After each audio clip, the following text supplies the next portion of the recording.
and gentlemen. Welcome to the show. It's Movie Wire time. Oh, the Movie Wire. Bring the firing squad. Bill, Justin. Give the finger or laugh or smile. It's time to find out. No more waiting. So here we go. The Sultan of Cinema. The gumshoe of review. Here is Justin Henson. Let's start the show. Let's go. Welcome to the Movie Wire.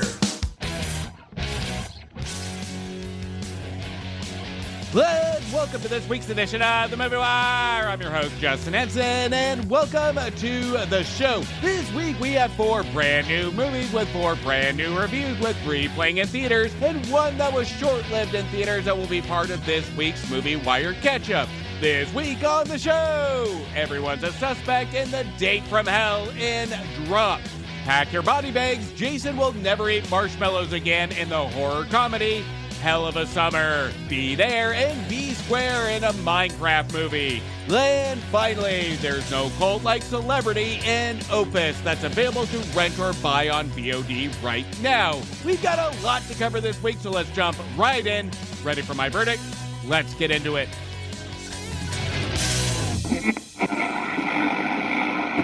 Out of the windows to watch a roar and a burst of flame. The Movie Wire podcast. With just Meet people like me. the podcast for hot and trending movies. The Wire. And here we go.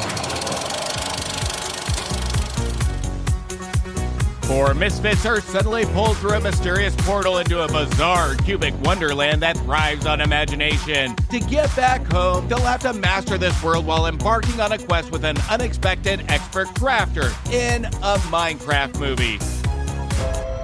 I am Steve. As a child, I yearned for the mines, but something always got in the way. Go on! Get out of here!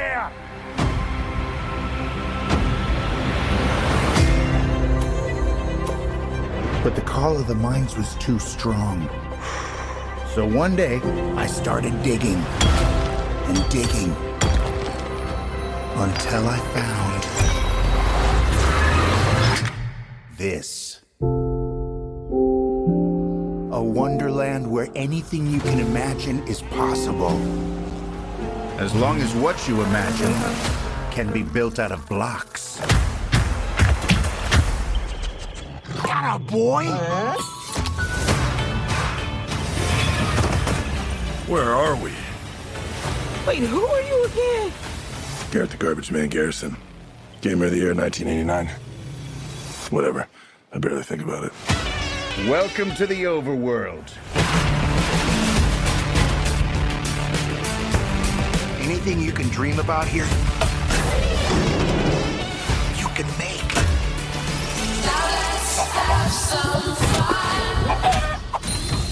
This place makes no sense.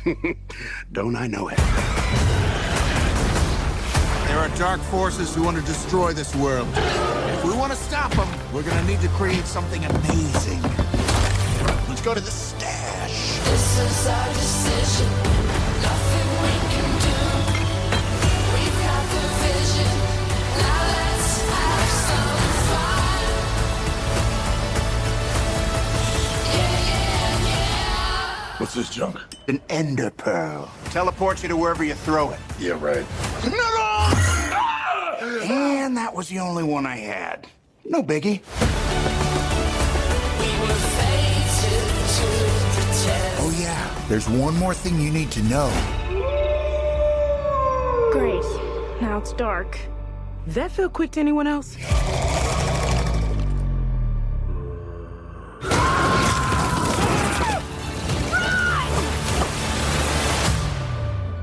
Based on the popular video game that surrounds imagination and creativity, we would kind of expect a movie that surrounds imagination and creativity to even some randomness that I may not understand since I was never a player of Minecraft, and I can't fault a movie for trying to capture the spark of a game. But what I can fault it for is the questionable imagination that this movie has. But what I can give it credit for is when it comes to a movie, it's full of things I have never seen before, or thought to see, or thought I ever needed to see. Such as a scene involving Jason Momoa flying with Jack Black on his back, using his long hair as handlebars, or Jack Black sliding in the air slowly down his back to his butt crack, or even the countless times we see Momoa and Black stare at each other intensely, deeply, like they found true love after 1,000 years of being apart. And we are waiting for one of them to go the extra 50% lean into a complete passionate kiss. A Minecraft movie is about two star-crossed lovers in the world of imagination.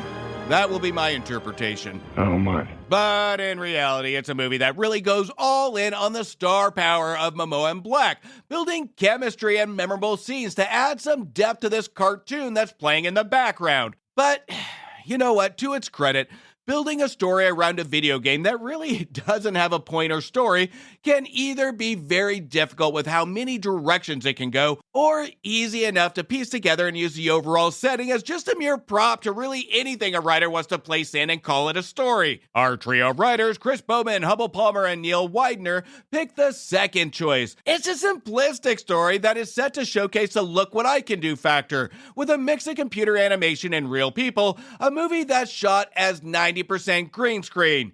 Now, open and honest, I'm not the target audience for this kind of movie. This was a movie that was meant for two demographics, fans of the game and children under 10. And I would say fans of Momoa and Black, but even fans of these two may scratch their head and say, I'm okay. I don't think so. I'll wait. Because as we take our main character, Steve, played by Jack Black, and insert him in a movie that has kids as its target, we get an overly done performance. Even for Jack Black, that reminded me of a Mike Myers performance in The Cat in the Hat, where a little goes a long way. Our director, Jared Hess, who has worked with Black before directing Nacho Libre. Jared Hess character directs to the extreme and leads heavy into our cast known personas and personalities. Black, who is normally over the top, is really over the top. Momoa, who is the tough guy, really tries to be the really tough guy, but sports light-colored 80s attire to make him feel softer than what he is. This might be a strategy by Hess in his character direction to attract fans of these two, or maybe his character direction was telling these two to be more Sesame Street for the kids. Either way, it adds to this overwhelming sense of watching a sugar-induced Saturday morning cartoon.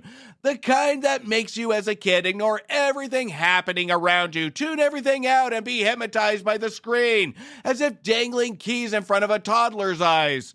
Now, with that aside, let's talk about the star of the movie, the lead character, the character that will make fans and kids flock to the theaters, the actual setting. It looks great. I'm not going to complain about the animation. I'm not going to complain about the setting. It looks good. It's appealing. There will be no argument on how the movie looks. It's colorful. It's bright. It's enticing. And it adds to the sense of being hypnotized on what we're seeing on screen. Nothing else matters when it comes to a movie like this. It's about the whole premise, which is what's happening in a Minecraft movie. But here's the tricky part. It's how our cast interacts with this environment that is going to be the key to make it believable. And this is where it's a hit or miss. We have scenes that actually look pretty good. We actually feel like it's integrated. Then we have other times our cast feels stiff or awkward or unsure when they interact with this setting, or in this case, a 90% green screen. We can see at times, especially between Momoa Black and even Danielle Brooks, who plays Dawn,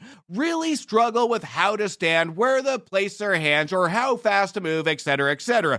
And a lot of this can be fixed in post-production. But what can't be fixed is the feeling of awkwardness that our cast resonates on screen. Where I mouthed a couple of times during my viewing, loosen up. This cast needs to loosen up. It's a hit or miss depending on the scene where it feels believable. It's just not consistent. And when we put our cast in situation after situation for the movie to ensure that it's inserting as many elements of the game as possible, it can become tiresome, or it feels like the filmmakers are just throwing darts at the board and crossing their fingers. Our writers probably know, given how simplistic the story is, that this was on purpose, where our writers knew there just needed to be a beginning and an end, with situational filler to take up screen time until the resolve. Is a Minecraft movie entertaining? It kept my attention thanks to the visual look of it, but it's like looking at a painting in silence to admire it. Then all of a sudden, somebody blares music at the highest level possible, and it takes us out of the experience of appreciation. A Minecraft movie is a good daytime movie to take the kids to who may appreciate it more than I did. In my pack theater, the kids seem to be having a good time, and they should be the real critics here, because this is a movie made for them. And our filmmakers, we can tell, wanted a bubblegum for the Mind Kids movie that really has a true intent to kill time. But don't expect to have any real value or substance of thought walking out of this film. But hey, you know what? It might encourage people to be creative, use your imagination, or worst case, use your imagination while playing the video game. Or it will just make people dumber. I'm giving a Minecraft movie 2 stars. Hello, mother. Hello, father. Here I am at Camp Granada. The counselors of a summer camp are terrorized by a mass killer in Hell of a Summer. You're 24 years old and you're still going to summer camp. I'm working at camp. Which way are we going? How many summers does a guy get to spend here? A lot, apparently. I know a few of you are first-time counselors. Phones go in the basket. Let's also remember, no drinking, no smoking. Let's get fucked up. Hi, Chris. Hey, Shannon. We were talking by the fire, and... Does head mean anything to you? She blew you? What? No, I blew her. Best counselor weekend yet! Mike?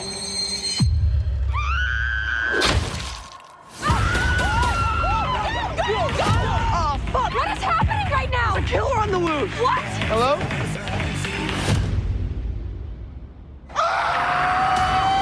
She's dead! What's going on? Jason's saying that Demi's been killed. You guys stole my fucking murder mystery party idea, didn't you? No one knows what we're dealing with here. I know how we could get some answers. Everybody, join hands together. We're gonna bless the board. I don't fuck with ghost shit. Do you fuck with getting brutally murdered outside? The killer is someone that we all know. The killer is Jason! What? You're like 40 fucking 5 and you still go to summer camp. Yeah! I'm only 24!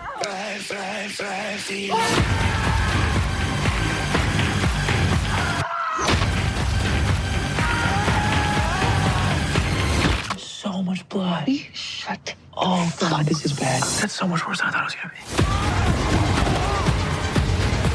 You know what they say? A bad day behind me is better than a good day anywhere else. The line's been cut. Oh, I've always wanted to say that. We're gonna die. We're all gonna die. Hell of a Summer premiered at the Toronto International Film Festival all the way back in 2023, where it was the runner-up in the People's Choice Award for Midnight Madness. Fast forward a year later, Hell of a Summer finally found a buyer, where Neon finally bought the rights to it in 2024. It has now been released for a theatrical release after 2 years. And after watching Hell of a Summer, and after this movie waiting 2 years to be released, my prediction is that it will be extremely lucky to last the 2 weeks in theaters.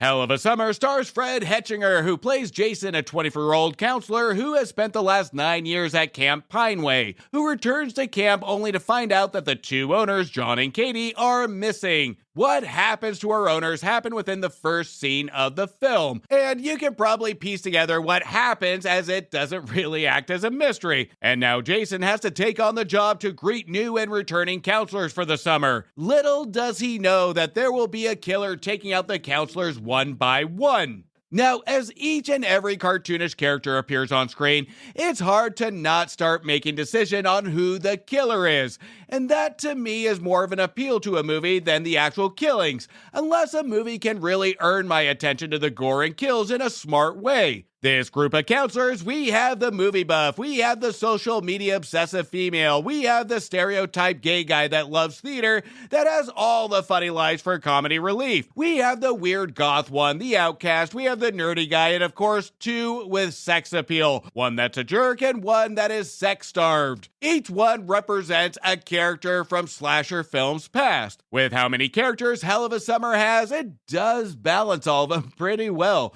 And that's not the problem here. The problem we have is Hell of a Summer is so under the radar when it comes to playing it safe.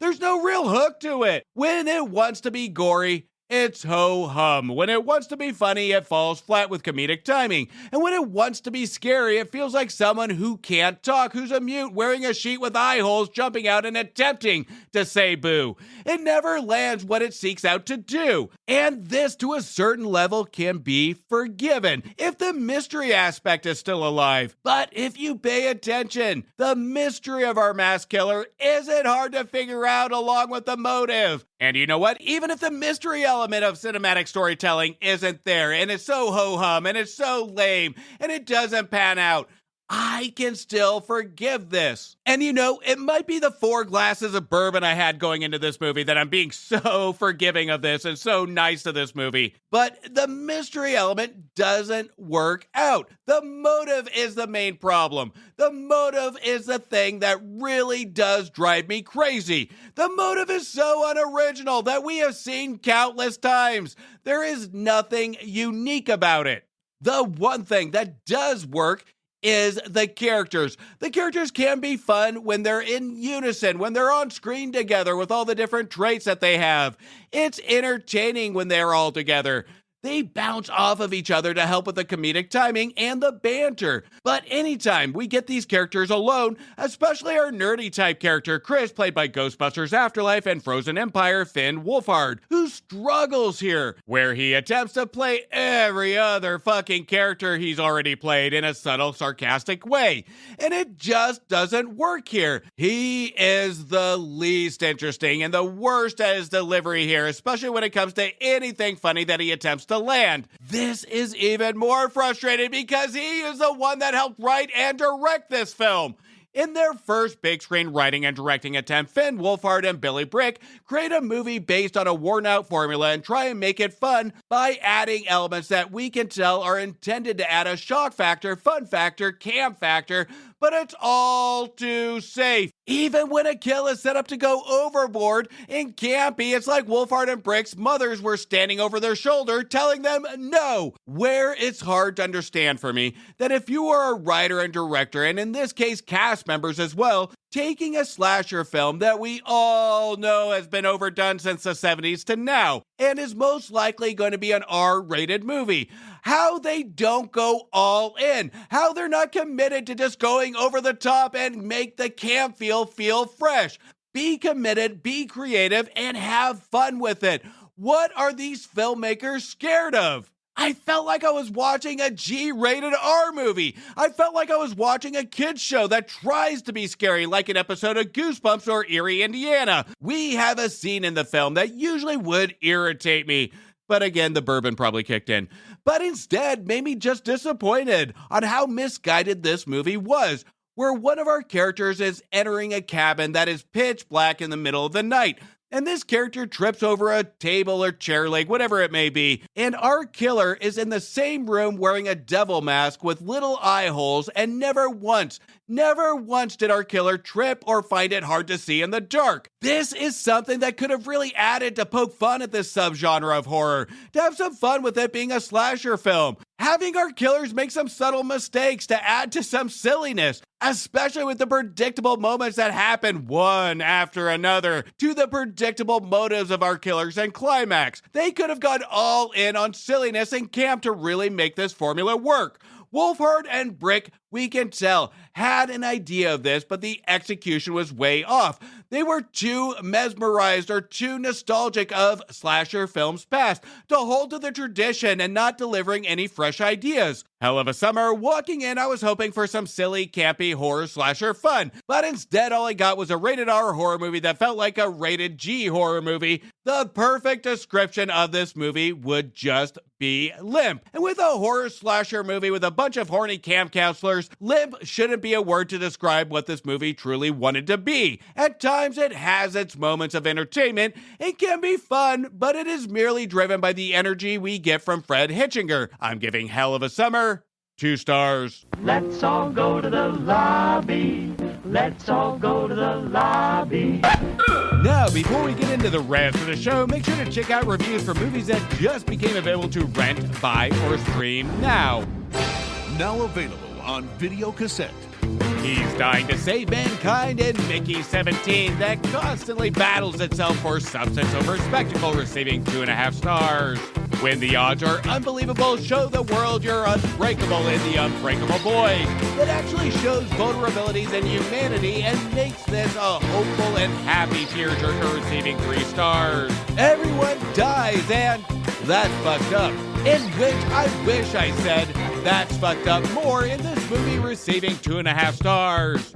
Meet Nathan Kane, he can't feel pain in Novocaine. That after we get the premise, the film doesn't do anything with it, but just merely becomes a novelty, receiving 2 stars. A Little Bear goes a long way. And that's the truth. In Paddington in Peru, even though innocent enough, this bear isn't challenged enough to do something different, receiving 2.5 stars. Espionage is deadly, marriage can't be deadlier. And again, ain't that the truth? In Black Bank, which was a stylish mystery thriller and so far one of the best movies of the year, receiving 3.5 stars. Remember, don't forget to breathe. From utter boredom in Last Breath, that received 2 stars. Romance is dead in the surprising rom-com horror slasher film Hard Eyes that, just like love, you never know when you're going to fall in love. But I fell in love with Hard Eyes, receiving 3.5 stars. But he hasn't called me since. Missy, Cosmic Force and Hope of Holiday Cheers, last seen in the North Pole. This tagline should have been changed to, Please Miss, Red One. This is yet another vehicle for the same Dwayne Johnson character we have seen in every other fucking movie. It's just with this one, nothing interesting happens. This was the lump of coal of 2024's holiday season, receiving 1.5 stars. In this house, there is a presence that took me by surprise in a supernatural movie that's emotional and thought-provoking that doesn't feel the need to entertain and added scares, receiving 3.5 stars. You can't break up with your past, and it's so far the worst movie of the year, and it didn't just hurt, it was excruciating pain. In Love Hurts, which received 1 star. Y'all need a pilot in the cliche recycled bald-headed thriller Flight Risk, which was a risk to your wallet in theaters, so wait for streaming, receiving 1.5 stars. And finally, part dog, all hero in Dogman that I just freaking reviewed. Maybe we need a hero to at least have kid movies in theaters long enough to give our kids an experience. But anyway, Dogman was hyperactive but landed a great message for kids and adults, receiving 3 stars. You can check out those reviews on my previous episodes, and while you do, don't forget to hit follow or subscribe, and please don't forget to leave a review on Apple Podcast or Spotify. Now, before we get into the rest of the show, make sure you check out the Cult-Worthy Cinema Podcast and the Movie Wire's crossover show, Back to the Balcony, where Antonio and I cover some of Siskel and Ebert's most interesting, shocking, and entertaining film reviews, and discuss if it holds up or if they got it wrong. Back to the Balcony is now available in all podcast listening platforms and YouTube right now. The link to that show will be in the description of this episode. But let's hear from Back to the Balcony now. Gene Siskel and Roger Ebert, 2 titans of cinematic review. Sometimes right, sometimes wrong, but always captivating. Your hosts Antonio of the Cult-Worthy Cinema Podcast and Justin Henson of the Movie Wire are here to take you back to the balcony. I really don't do reviews, but for me, it's more about like, hey everyone, these films exist. When we go into Siskel and Ebert, we're not always going to agree with Siskel and Ebert, but, there's some aspects we may. And I think with each episode we're going to understand these guys a lot more than we think we have in all the decades that we've been reading their stuff. A widowed mother's first date in years takes a terrifying turn when she's bombarded with anonymous threatening messages on her phone during their upscale dinner, leaving her questioning if her charming date is behind the harassment. In Drop. Can we start over?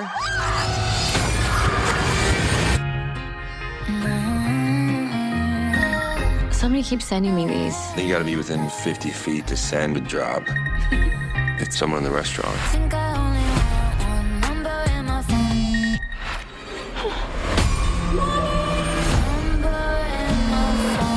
Violet, everything okay? I'll be right back. 911, what's your emergency? Hi, my son is being held.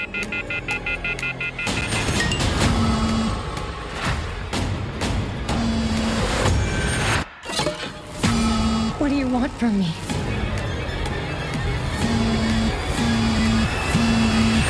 I can't do that. I'll kill you if you hurt my son.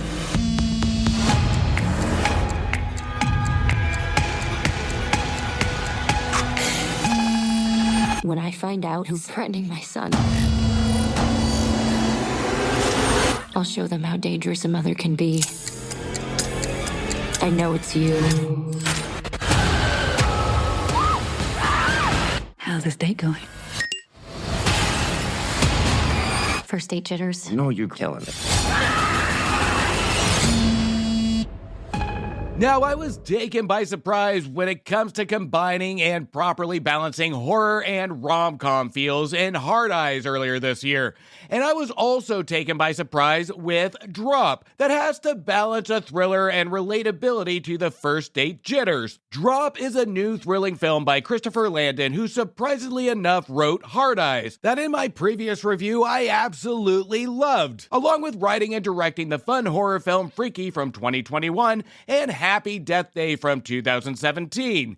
Landon has a knack for bringing relatable scenarios into mixed genres and having some fun with it. He continues his trend here, where in my early screening we can hear a pin drop during suspense and laughs in unison during relatable scenarios. Drop stars Megan Faye from The White Lotus as Violet, a widowed mother, has been chatting with Henry, played by Brendan Seclener, along with his mustache that should have been a character all in its own. These two met on an online dating app and have been chatting for the last 3 months until they finally decide to go on their first date at a fancy restaurant called The Palette that is stationed high in a tall building. That is until Violet starts getting airdrops of threat memes and threatening text messages that somebody is in her home and will kill her son if she doesn't follow their instructions. The movie explains that the airdrops have to be within 50 feet. The one responsible has to be in the restaurant with our couple. Henry is oblivious to the threats that Violet is receiving, and Violet has to stay quiet about it because one of the instructions is to kill Henry. Our mystery killer has microphones and cameras everywhere to watch Violet's every move. Now, on the surface, this seems like a pretty cut and dry attempt at a thriller, where we can take a character that can be easily exploited, add in a love interest, an unknown killer in a crowded restaurant, but this is a movie that has to have on-point clarity with on-point direction. A one-setting small environment with a lot of people where our Violet character has to attempt to entertain 2 people at once. Our antagonist and Henry, Violet's date. It reminded me of one of those chaotic comedies where one person has to be at 2 places at once. But here we get in a mystery thriller. And Christopher Landon's ability to land this without taking any pacing issues is flawless. The pacing goes quick, as if a waiter comes by 2 minutes later after dropping off your food just to take the plate again. Drops focus around the themes of victims, redemption, and recovery that translates into strength. And that's our Violet character. Throughout the movie, we see her use her past experiences to represent strength and resilience, and uses what she can at hand to overcome a threatening situation, knowing that there are 3 people that can fall at any moment at this dinner to become a victim. Drop never ignores to be a victim victim, there has to be one in control.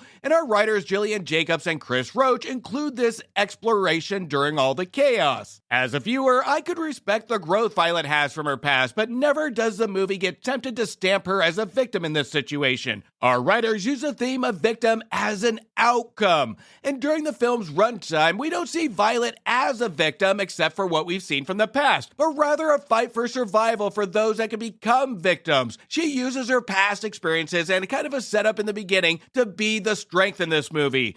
Now, don't be fooled with a lot of the messaging. The messaging is there, but it's not on full display. Landon knows that this is a thriller first, but he is going to make sure our writer's messaging isn't overlooked. This is where Landon's expertise in balancing genres come into play, because this is a thriller and an effective one. Does it have holes? Yeah, of course it does. We get moments of why don't you do this or why don't you do that. We get a rush climax that borders if it was really earned, and also borders a tad cliche and predictable.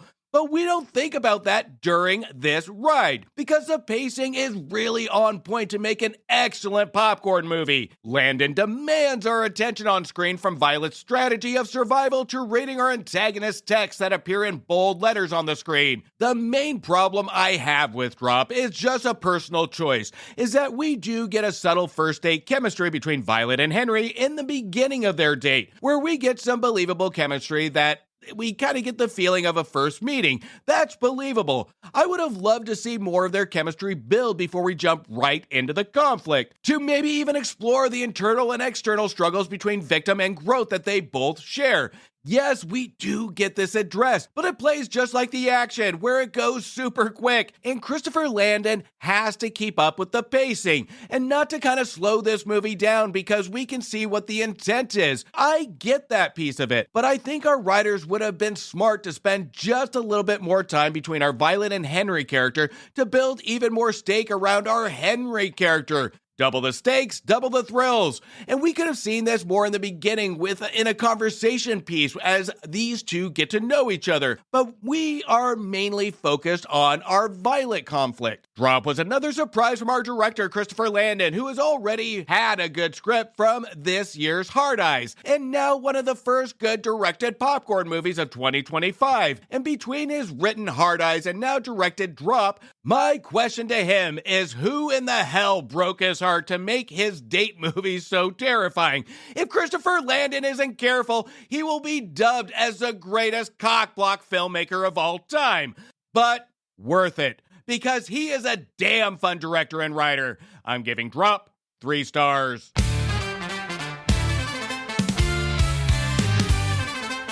It's time for the movie wire catch-up. It's time for the movie wire catch-up.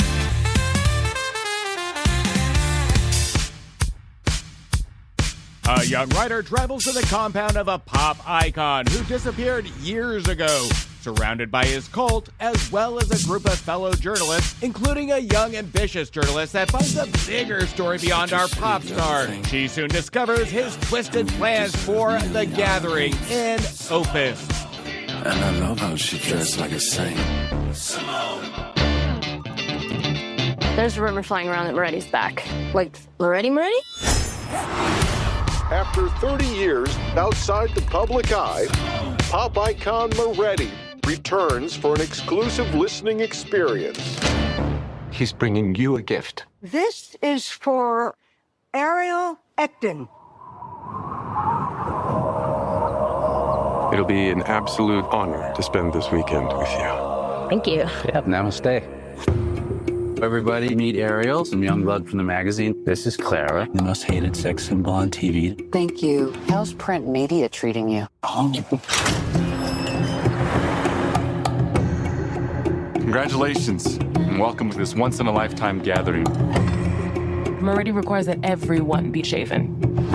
So, how's the lady garden?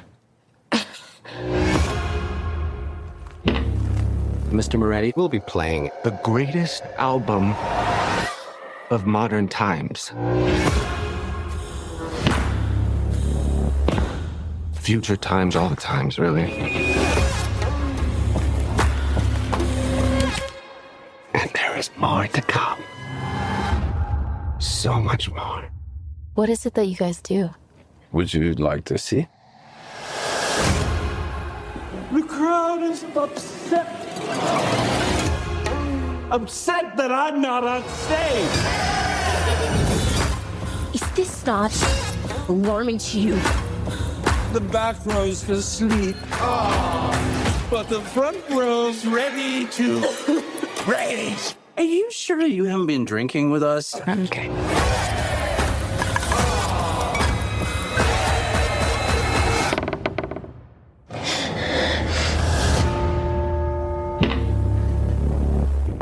What the fuck is this? Opus is a movie that fell victim to a short theatrical release, but now is available to rent on your respected streaming platforms. And this is also one of those films that will divide audiences. For the mere fact it challenges the viewer to intentionally feel an utter uncomfort. It delivers a feeling of relatability that some may not want to feel. A feeling of relatability in an uncomfortable way, especially a movie that brings out feelings that one may not feel at first or may not identify with, and that brings a fear of unknown feelings that surface while watching this movie with an emotional topic that uses a cult to deliver something that feels too real in society today. Opus treats itself as a cinematic opera of tragedy using power, the want to have power to the downfall of power that ends in the question of relevancy. The movie stars Ayo Edebiri as Ariel, a passionate writer with the want to succeed and get her big break. That is until rumors circulate that famous pop star Alfred Moretti, played by John Malkovich, who disappeared years ago, resurfaces and is about to release a new album. Alfred Moretti sends gift baskets to certain journalists with an invitation to attend a premiere event at his private compound. Ariel and her editor Stan Sullivan, played by Murray Bartlett, receive these gift baskets, and upon arrival, journalists are in awe of this pop star legend, while Ariel finds a bigger story to be told involving the people that work on this compound and Alfred Moretti, and what they're involved in and where they have been all these years. Opus uses and goes from the term cult to a literal religious following of a figure to also symbolize society as being blinded as following to a figure. In this case, stardom, or being so starstruck we ignore our suspicion or surroundings. Now, even at a surface level, the term cult, one can piece together the symbolic nature of what Opus is trying to portray. But this isn't a movie that's trying to go thick on symbolic themes, but rather utilize them to bring out emotions of how we feel about them. And ask ourselves in our lives, whether that's looking up to a celebrity, father figure, friend, or mentor, it challenges the viewer to question deeper on what blinds us, what emotionally triggers our blindness to follow. Our brand new director, Mark Anthony Green, is going to be one to watch in the coming years. In his very first written and directed movie, Green takes a topic and journeys to the center of the human psyche with it. Now, his direction to present his material is stronger than the material itself when it comes to the tone and focus. Green's biggest setback here is surrounding our John Malkovich pop star, Alfred.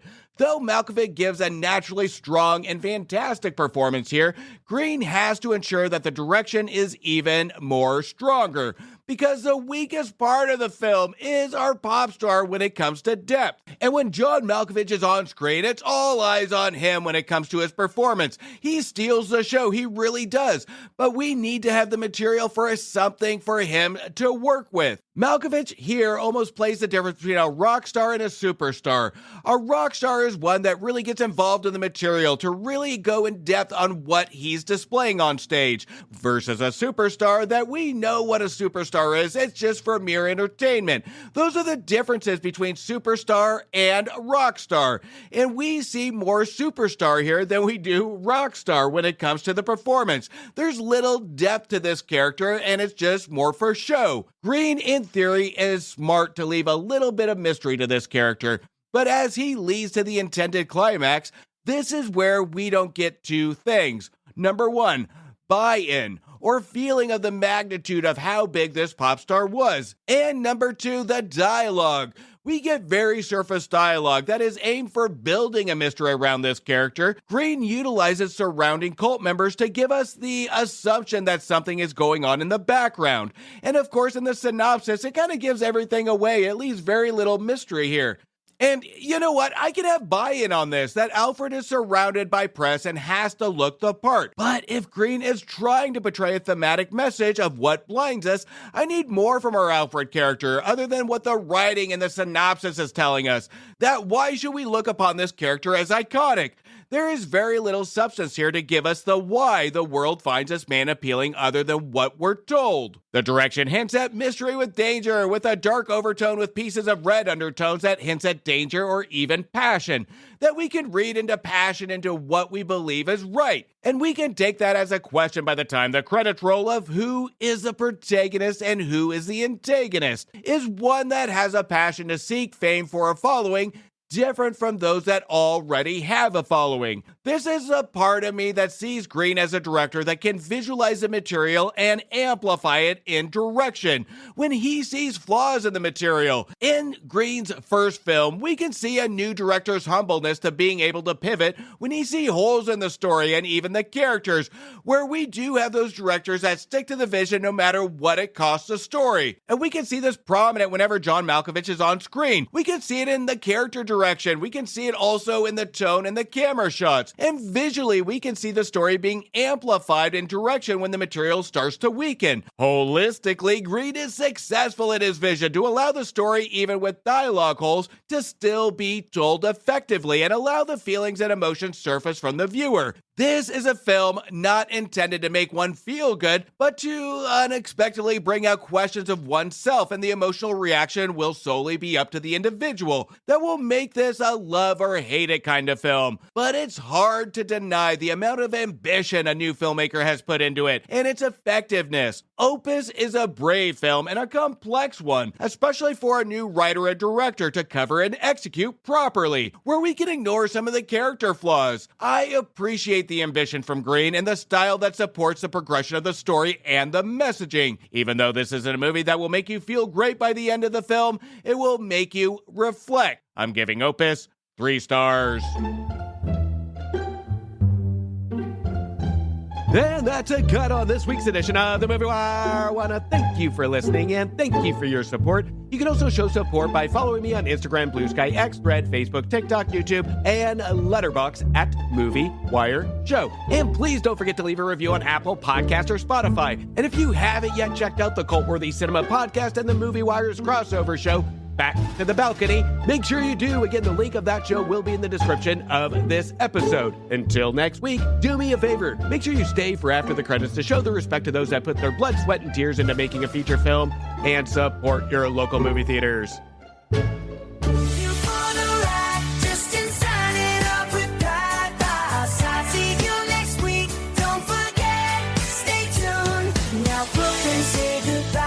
Thank you for bringing me to the movies. Let the credits roll. We say farewell. Join us next time. We'll have more tales to tell.